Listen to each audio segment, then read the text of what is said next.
Good morning students. मैं ऋषभ जैन आज एक बार फिर ऑनलाइन व्याख्यान में आपके समक्ष उपस्थित हूँ। बीए फर्स्ट ईयर की क्लास का सेशन रहेगा। थ्योरी पेपर फर्स्ट का सेकंड यूनिट अभी चल रहा है, जिसमें हम तालों का अध्ययन कर रहे हैं। इसके अंतर्गत कल हमने चार ताल या चौताल का ठेका किस प्रकार से लिखा जाता है, किस काम आती है और उसके कितने विभाग हैं, खाली ताली इत्यादि सभी चीज़ों का हमने वर्णन किया। आशा है आपने उसको पढ़ा होगा, उसको प्रैक्टिस भी किया होगा। तो चौताल का ये पहला चरण था जिसमें हमने कल बात की थी। तो आज इसी ताल का द्वितीय भाग, जैसा कि कल मैंने बताया था कि आप प्रथम चरण को अच्छे से अध्ययन करें। कल हम इसका द्वितीय चरण आपसे डिस्कस करेंगे। तो आइए चार ताल का आगे बात करें। देखिए, आपको दुगुन तिगुन चौगुन कुछ भी लिखना है या प्रैक्टिकली बजाना है तो फर्स्ट ऑफ ऑल आपको जो बेसिक जो ताल है उसको आपको बजाना है या लिखना है। अगर बेस नहीं होगा तो आगे नहीं चल पाएंगे। तो जो 12 मात्रा की ये चौताल है, पहले आप इसका ठेका लिखेंगे। दुगुन तिगुन चौगुन करने के लिए पहले ठेका आवश्यक है। कल भी ठेका आपको बताया था और आज फिर वीडियो में आपके समक्ष है। 12 मात्रा की ताल है। दो मात्राओं के 6 विभाग प्रदर्शित किए गए हैं। पहली मात्रा पर सम दर्शाया गया है, उसके साथ 5वीं 9वीं और 11वीं मात्रा पर तालियां हैं, दूसरी तीसरी और चौथी। और तीसरी और 7वीं मात्रा पर खाली है। तो ये इसका ठा है, बेसिक ताल है चौताल, जो कि अधिकतर ध्रुवपद में ही काम आती है। ध्रुवपद एक गायन शैली है, जैसे कल मैंने बताया था, उसके अंतर्गत ये ताल बजाई जाती है, जिसको पखावज या मृदंग ताल वाद्य पर बजाया जाता है। अब देखिए, दुगुन शब्द की चर्चा करें। दुगुन का अर्थ है किसी भी चीज़ का दो गुना करना, किसी भी चीज़ को डबल करना दुगुन कहलाता है। दुगुन को किस प्रकार से हम लिखेंगे या प्रदर्शित करेंगे? दुगुन का अर्थ एक मात्रा में हमको 2 बोल बजाने होंगे या लिखने होंगे। जैसे पहली और दूसरी मात्रा को एक मात्रा में डाल देंगे तो एक मात्रा में पहली और दूसरी मात्रा यानी धा धा, जैसा कि आप वीडियो में भी देख रहे हैं, पहली मात्रा में धा धा आ जाएगा और उसको अर्धचंद्राकार का साइन दे देंगे, ताकि उससे ये आभास हो जाए कि ये एक मात्रा में दोनों बोल हमने लिखे। देख लीजिए, समझ लीजिए, सिर्फ एक मात्रा को समझिए, उसके बाद सब समझ में आ जाएगा। पहली मात्रा में पहली 2 मात्राओं को डाल दें और उसको इस तरह का साइन दे दें, अर्धचंद्राकार का, जैसा दिया हुआ है। दूसरी मात्रा में क्या करेंगे? तीसरी और चौथी मात्रा को डाल देंगे, जैसा कि आप देख रहे हैं, दिन ता। तीसरी मात्रा में 5वीं और 6ठी मात्रा आ जाएगी। चौथी मात्रा में 7वीं और 8वीं मात्रा आ जाएगी।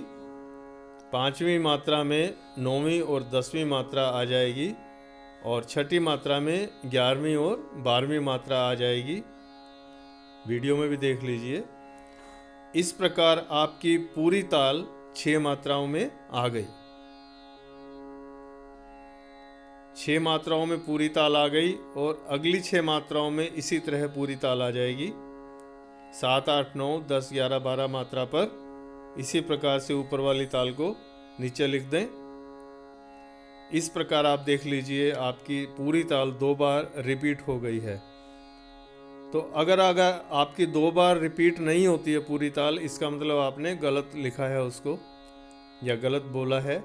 दुगुन का अर्थ आपकी पूरी ताल एक आवर्तन, आवर्तन क्या कहलाता है? पूरी 12 मात्रा का जो आपका ताल है वो एक पूरा आवर्तन कहलाएगा। उस एक आवर्तन में आपका दुगुन पूछा है तो दुगुन 2 बार पूरा हो जाना चाहिए। चौगुन पूछा है तो 4 गुण, मतलब आगे मैं बताता हूँ, चौगुन की चर्चा करेंगे, अभी दुगुन देखिए। तो दुगुन में मतलब 2 बार आपकी पूरी ताल 2 बार रिपीट हो जानी चाहिए। एक ध्यान और रखना है, साइन जो ठेके में है, जैसे पहली मात्रा के नीचे सम का साइन है, तीसरी मात्रा के नीचे 0 यानी खाली का साइन है, 5वीं मात्रा पर दूसरी ताली है, 7वीं मात्रा पर फिर खाली है, 9वीं पर तीसरी ताली है और 11वीं पर चौथी ताली है। निशान ऐसे ही लगेंगे जैसा कि ठेके में लगाए गए हैं। आप दुगुन, तिगुन, चौगुन कुछ भी लिखें तो साइन यही रहेंगे। आइए अब हम चौगुन की चर्चा करें। देखिए, चौगुन का अर्थ भी दुगुन की तरह ही है, 1 का 4 गुना। ये आप समझिए, जैसे हमने दुगुन लिखा उसी प्रकार से चौगुन भी लिखेंगे। वो कैसे लिखेंगे देखिएगा, पहली, दूसरी, तीसरी और चौथी 4 मात्राओं को 1 में डाल देंगे हम। 1 नंबर पे आ जाएगी धा, धा, दिन, ता। ये देखिएगा, लिखा ना, पहली मात्रा में धा, धा, दिन, ता। दूसरी में आ जाएगी किट, धा, दिन, ता। देखिए, किट, धा, दिन, ता। तीसरी मात्रा में तिट, कत, गदिगन, तिट, कत, गदिगन। इस प्रकार 3 मात्राओं में आपकी पूरी ताल आ गई। धा, धा, दिन, ता, किट, धा, दिन, ता, तिट, कत, गदिगन। 3 मात्राओं में पूरी ताल आ गई। इसी प्रकार अगली 3 मात्राओं में 4, 5, 6 में पूरी ताल आ जाएगी।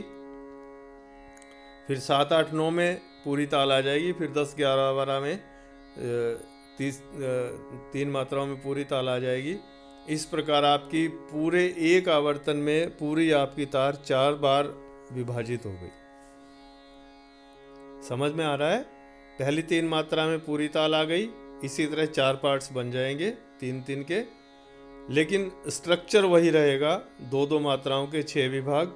और साइन भी जैसे मैंने बताया, साइन जिसके नीचे जो साइन है, साइन वही रहेगा, केवल मात्राओं को आप विभाजित कर देंगे। इस प्रकार से 4-4 मात्राओं को 1 में डालकर नीचे अर्धचंद्राकार का साइन दे देंगे, जिससे ये आपको आभास हो जाए कि एक मात्रा में हमने 4 बोलों को लिखा। जैसे एक में क्या लिखा, धा, धा, दिन, ता, ये 4 मात्राएं हैं पहली। फिर किट, धा, दिन, ता अगली 4, फिर तिट, कत, गदिगन अगली 4। 3 मात्राओं में 12 मात्राएं आ गई। इस प्रकार से चौगुन। या आप इसको चेक भी कर सकते हैं, आप सही हैं या गलत हैं। चेक करने का ढंग ये है कि आपको अगर चौगुन पूछा है तो आपके एक आवर्तन में आपकी पूरी ताल 4 बार रिपीट हो जानी चाहिए। अगर 4 बार रिपीट नहीं होती, एक बोल भी इधर उधर हो गया या कम ज़्यादा हुआ, तो आपकी ताल गलत है। आप उसको फिर से चेक करके लिखें। यही प्रोसेस रहेगा दुगुन में, यही तिगुन में और यही चौगुन में। तिगुन आपके कोर्स में नहीं है, इसलिए दुगुन चौगुन लिखिए। तिगुन का भी वैसे अर्थ यही है, 3 बार लिखना एक चीज़ को। तो 3 बार भी अगर लिखना चाहें तो उसको एक मात्रा में 3-3 दे देंगे। धा, धा, दिन, ता, तिट, कत। इस प्रकार से धा, धा, दिन, ता, किट, धा, दिन, ता, तिट, कत, गदिगन 4 मात्राओं में आ जाएगी। लेकिन अभी आप दुगुन और चौगुन ही लिखिएगा जैसा पूछा गया है। और चेक करने का मैंने इसको ढंग बता दिया। ये आपका थ्योरी का पार्ट है। प्रैक्टिकल में भी आपको बजाना है। देखिए, मैं आपको सिर्फ एक बार दुगुन करके बताता हूँ, बाकी क्लास में बताएंगे। पहले सिंगल बजाऊंगा, उसके बाद डबल बजाऊंगा। धा धा दिन ता किट धा दिन ता किट कत गदि गिन धा धा दिन ता किट धा दिन ता तिट कत गदि गन धा धा दिन ता किट धा दिन ता तिट कत गदि गन धा। ये सिर्फ सुना है आपने, देखा नहीं। क्लास में, प्रैक्टिकल की क्लास में आपको ताली लगाकर बताएंगे। दुगुन भी बताया, फिर चौगुन भी किस प्रकार से बजता है वो बताएंगे। तो इस लेसन को आप, इस वीडियो को अच्छे से पढ़ें, देखें और बार बार सुनें इसको, और इसको बार बार प्रैक्टिस करें। बेसिकली प्रैक्टिस करना बहुत ज़रूरी है। लिख लिख कर प्रैक्टिस करें। डेली ताल को लिखिएगा, तब आप एग्ज़ाम में सही लिख पाएंगे, अदरवाइज़ गलत हो सकती है, क्योंकि ये प्रैक्टिस की चीज़ है। जितना आप अभ्यास करेंगे उतना सक्सेस होंगे। नेक्स्ट क्लास में एक ताल और लेकर आपके समक्ष उपस्थित हूँगा। तब तक के लिए all the best, take care.